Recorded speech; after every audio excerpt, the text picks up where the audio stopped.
Bonsoir à tous, c'est votre sœur Marie, que le Seigneur vous bénisse abondamment, ainsi que tous les membres de votre famille, au nom de Jésus. Je vous envoie beaucoup d'amour dans le nom de Jésus.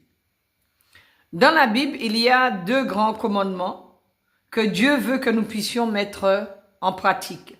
Que ce soit dans l'Ancien Testament, que ce soit dans le Nouveau Testament, Dieu veut que nous puissions respecter ses lois et ses commandements. Ce qui était valable au temps de Moïse est également valable à notre époque encore. Amen.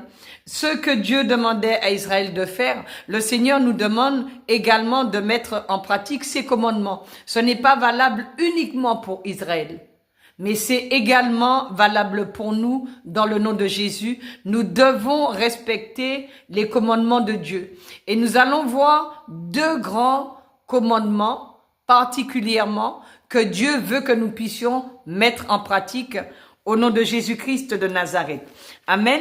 Prenons notre Bible dans le livre de Marc, le chapitre 12, à partir du verset 28, il est écrit: un des scribes qui les avait entendus discuter, sachant que Jésus avait bien répondu aux Sadducéens, s'approcha et lui demanda: quel est le premier de tous les commandements?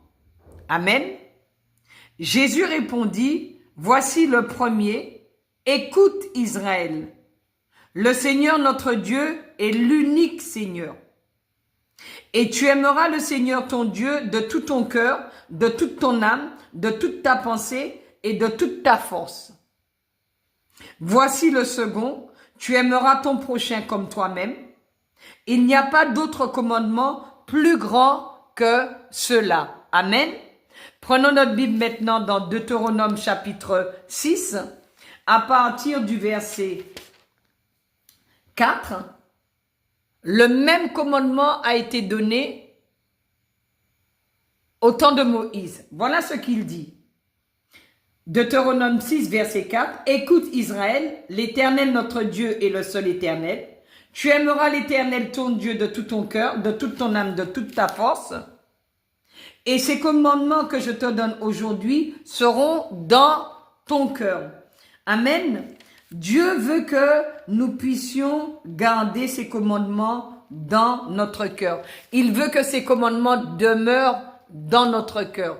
Amen. Ce que Dieu demandait à Israël de faire est également valable pour nous, enfants de Dieu. Dieu veut que nous puissions mettre en pratique également ces commandements dans le nom de Jésus-Christ de Nazareth. Amen. Que le Seigneur vous bénisse.